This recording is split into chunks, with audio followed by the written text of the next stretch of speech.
So just in the last 7 days, Mhm. over 250 million private student records were stolen. Wow. Yeah, and held for ransom.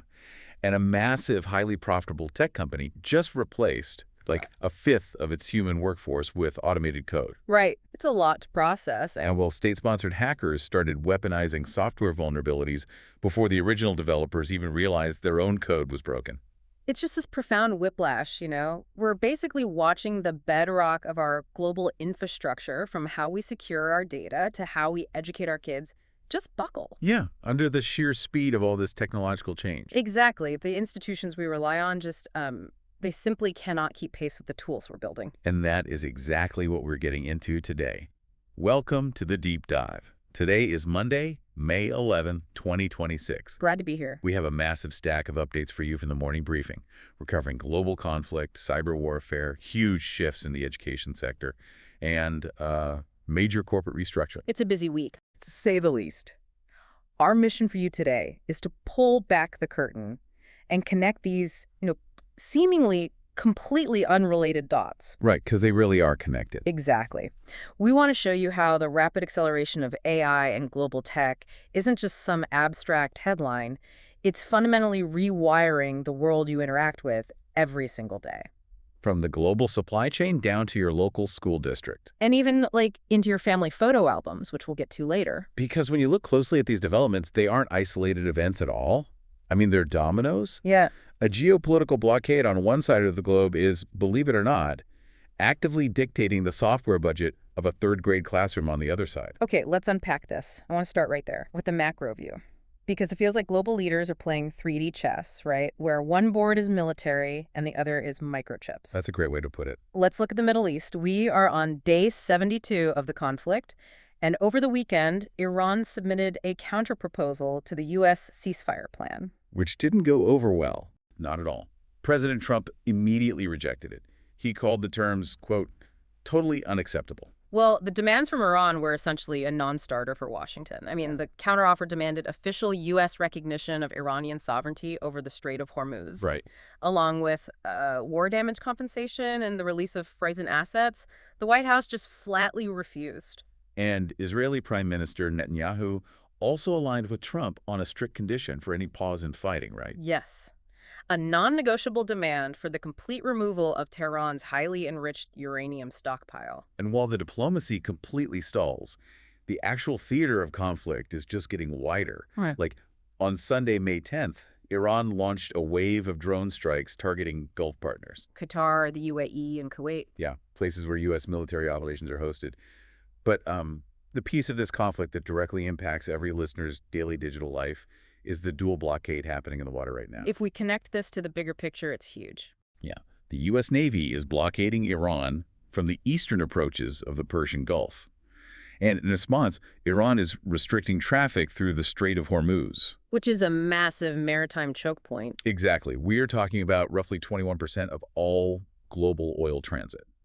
And, we often think of the internet and AI as invisible, like it's just floating in the cloud. Right, but the cloud runs on heavy industrial power. So how does a blockade there inflate the operating costs of, say, a data center in the Midwest? Well, it requires an astonishing amount of physical energy. Data centers, especially the hyperscale ones, you need to train massive AI models. They're effectively industrial power plants. Oh, wow. Yeah, they require staggering amounts of electricity for compute and cooling. So when you bottleneck 21% of the world's oil transit, global energy prices spike across the board. So it's not just paying more at the gas pump. Exactly. It immediately inflates the operating costs for cloud providers. The fundamental cost of the computing power that runs the modern economy just shoots up. Which totally explains why the tech industry is quietly lobbying for resolution. This conflict is bleeding directly into their profit margins. Absolutely. And we're seeing a similar dynamic playing out in Eastern Europe. There was supposed to be a U.S.-brokered 3-day ceasefire between Russia and Ukraine over the weekend. Time to Russia's Victory Day celebration. Right, from May 9th to 11th. But that completely collapsed. It dissolved into mutual accusations almost immediately. I mean, President Zelensky reported over 200 battlefield clashes and nearly 1,000 drone attacks during the truce period. 850 drone attacks, to be exact. It's staggering. And Russian officials countered that Ukraine violated the ceasefire thousands of times. Sadly, 3 civilians were killed in drone strikes near the front line on Sunday. And President Trump had originally framed this specific agreement as a major stepping stone to ending the war, which has been going on for nearly 4 years now. But the reality on the ground this weekend just showed how fragile that prospect really is. But looking at it through the lens of our tech supply chain, Ukraine isn't just a battlefield anymore, right? It's essentially a live fire laboratory. Without question, it is the live proving ground for next-generation drone swarming, electronic warfare, and automated targeting systems. So the tech companies are watching closely.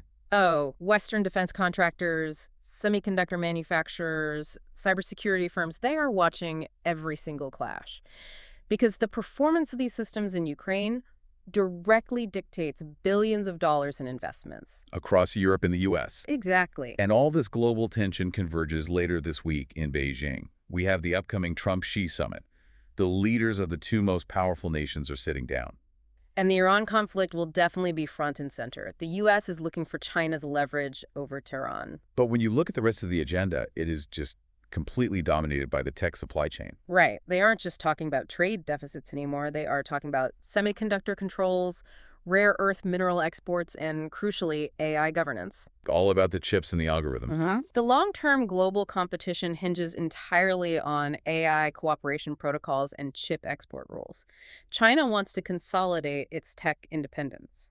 And the Trump administration is expected to push for a joint board of trade focusing on bilateral purchase commitments. Right. But an agreement or a failure to reach one on AI and semiconductors, that could reorder the global competitive landscape literally overnight. And they urgently need to figure out AI governance because, pivoting to the cybersecurity sector, the data we are getting shows AI has fundamentally broken traditional cyber defense. Broken it completely. We're way past the era of hackers just, guessing passwords or sending sketchy phishing emails. Let's look at this new Mandiant M-Trends 2026 report. Yes. They highlighted a metric that genuinely stopped me in my tracks. They found that 28.3% of vulnerabilities are exploited within 24 hours, and the time to exploit has gone negative. What's fascinating here is the paradigm shift. It's a terrifying one, honestly. Wait, break that down for me. How can time to exploit be negative? How did the bad guys have the weapon before the software developers even know they need armor? So to understand this, you have to look at how vulnerability research used to work. Traditionally, finding a flaw in complex software took a human researcher weeks or months of manual testing. Like poking and prodding the code. Exactly. But now, attackers are using large language models and automated AI tools to ingest massive open-source code repositories. They ask the AI to simulate millions of inputs a second. So the AI is essentially a digital lockpicker, testing millions of combinations in the blink of an eye. And it builds the key immediately. As soon as a vulnerability is publicly disclosed, or even before, if the AI finds it independently, the AI can automatically write the malicious code needed to exploit it. That is wild. The Mandiant report proves you cannot rely on a traditional patch timeline anymore. Assuming your IT department has a week or even a few days to install a security update, that is now a dangerously outdated assumption. And this is playing out in real time right now with Palo Alto Networks. There is a massive zero-day vulnerability in their software. Yes, CVE 2026-0300. It's a critical buffer overflow vulnerability in their PAN-OS authentication portal. The technical details are complex, but essentially bad. Very bad. It allows an unauthenticated remote attacker to execute arbitrary code with root privileges on their firewalls. For those of us who aren't network engineers, root privileges means they aren't just breaking in and looking at the files, right? No, they have the master keys to the entire building. They own the system. They can rewrite the security system itself. Exactly. And the top line here proves the Mandiant report's point perfectly. This vulnerability has been under active exploitation since at least April 9th. Wow. A full month before it was publicly disclosed. Federal agencies were ordered to fix it immediately, but for private companies and local governments, patches aren't even expected until this Wednesday, May 13th. So what does this all mean for the organizations we trust with our data? Are development teams just deploying AI tools too fast and leaving the back door wide open? Well, that's the secondary danger of the AI boom.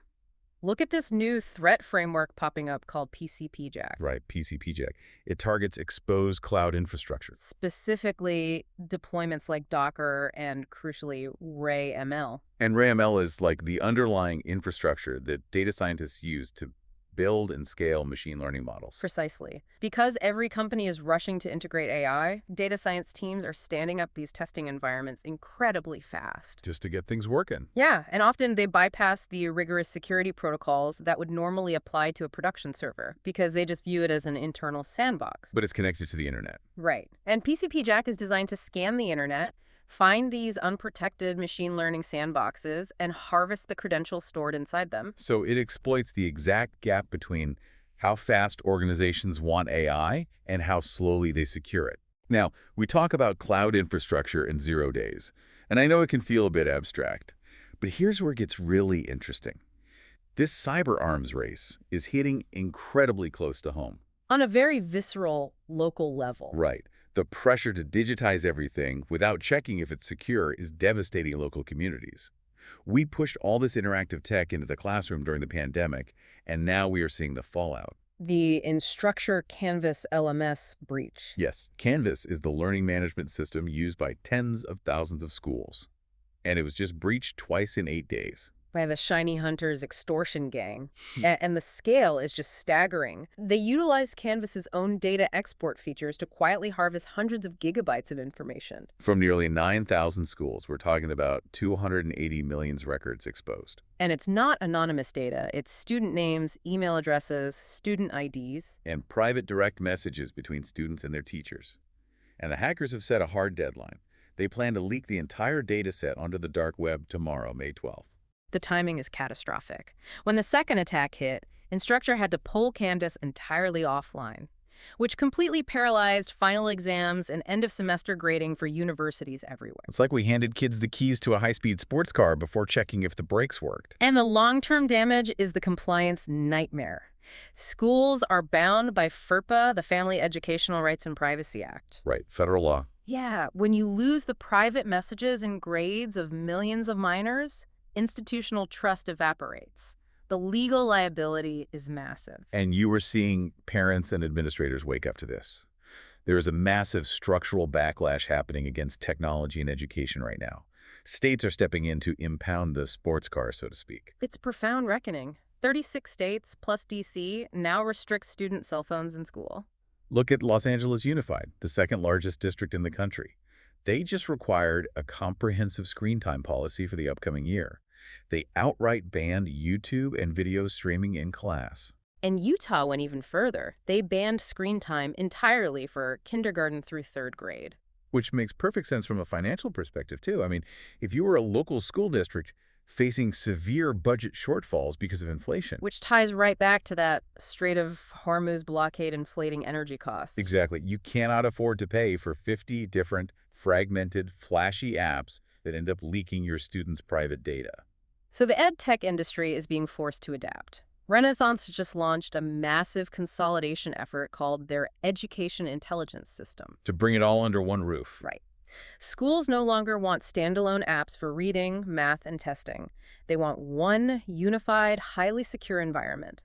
They are demanding measurable learning outcomes, not just digital busywork. Okay, so the education backlash is forcing us to ask how we should be teaching students. But the next logical question is, what exactly are we preparing them for? A very different world. Because the workforce they're going to enter is being violently restructured by AI today. Look at Cloudflare. They just announced the first mass layoff in their entire 16-year history. They cut 20% of their workforce. 1,100 jobs. Wait, but didn't they just report record revenue? Yes. They made nearly $640 million this quarter. I have to push back on the prevailing narrative here then. We constantly hear tech executives claim that AI is just going to augment human workers, right? Give us superpowers. That's the marketing, yes. But laying off 20% of your staff while making the most money you ever have, that isn't augmentation. That looks like straight-up elimination. This raises an important question, and we have to look at the mechanics of which jobs were eliminated. Cloudflare's CEO was brutally honest on their earnings call. What did he say? He stated explicitly that these cuts were driven by AI-fueled productivity gains. Some team members had become 2, 10, or even 100 times more productive using AI tools. So one person with an AI assistant could suddenly do the work of 5 people. Exactly, but who stayed? Salespeople who manage client relationships were completely excluded from the cuts. Oh, interesting. The roles that were eliminated were heavily concentrated in support, operations, and back office functions. Process workers. Yes. AI is aggressively bifurcating the workforce. Jobs requiring human judgment, empathy, and relationship building are currently safe. But if your role is focused on process execution or repetitive data analysis, It's incredibly vulnerable. And this structural rewiring isn't just happening to entry-level workers. Look at the C-suite. IBM just released a study of over 2,000 CEOs. the rise of the chief AI officer. Yeah, 76% of organizations now have a CAIO. That is up from just 26% in 2025. And near tripling in 1 year. That is a panic response. AI governance is a boardroom imperative now. But the craziest part of that IBM study, over 93% of these CEOs said the primary obstacle to AI adoption is organizational culture, not the technology itself. Because the hardest problems in AI implementation are human problems. It's about change management. It's about an employee trusting a machine without fearing it will take their job. Which, as we saw with Cloudflare, is a totally valid fear. Completely valid. The CIO is tasked with setting the guardrails so the company can accelerate without destroying its internal culture. It all circles back to the schools. Mm-hmm. If the corporate landscape is eliminating process jobs, we can't build a curriculum around rote memorization anymore. Exactly. Schools need to focus on AI literacy, critical thinking, and adaptability. Because the only jobs left will be the ones that require uniquely human traits. Right. Well, before we wrap up today, I want to pivot. We have spent this entire time navigating heavy geopolitical chess games, cyber extortion, and corporate anxiety. That's a lot of pressure. It really is. So it's fascinating to see where humanity retreats for comfort and entertainment. Sometimes we just want visceral, raw human drama. Like professional wrestling. Exactly. A quick palate cleanser for the wrestling fans. WWE Backlash 2026 down in Tampa is absolutely dominating the trending topics today. It was a milestone event, marking the first WWE premium live event to air on the new ESPN streaming platform. Pure physical spectacle. Yeah. Roman Reigns retained his title in a brutal main event against Jacob Fatu. And, Fatu had the crowd absolutely electric. It's humans engaging in physical storytelling. It's a great escape. But the other massive trend today provides a totally different, much softer look at our relationship with tech. Because today is Mother's Day. And the way artificial intelligence is being utilized by the public today is just a profound counter-narrative to everything else we've discussed. It is genuinely moving. People aren't using AI to write malicious code today. They are using AI image generation to create stunning studio-quality family portraits. Recreating blurry childhood photos into perfect clarity. Yeah, and generating beautiful portraits of what their mothers look like as young women. And honestly, the most emotional part, people are creating highly realistic images featuring mothers who have passed away. Allowing families to see a beautiful representation of their loved ones again. We spend so much time analyzing AI as a geopolitical bargaining chip, or a cyber weapon, or a job killer. But here, in the hands of everyday people on Mother's Day, it is strictly a tool for emotional connection. It completely reframes how we measure the value of the technology. It really makes you step back and look at the bigger picture. We spent this whole deep dive talking about the frantic race to build guardrails for the future. We are so consumed by how this tech is going to upend everything. Right. But looking at these incredibly moving, restored portraits flooding our feeds today, I want to leave you with this thought to ponder. Okay. As we desperately try to pave the roads for this technology speeding into tomorrow, is it possible that AI's most profound and lasting impact won't actually be in how it changes our future, but in how it alters our relationship with our own past and the memories we hold most dear? That is a really powerful way to look at it. Something to think about. To everyone celebrating out there, we wish you a very happy Mother's Day. Thank you for joining us as we connected the dots today. Stay curious, keep questioning the world around you, and we will see you on the next Deep Dive.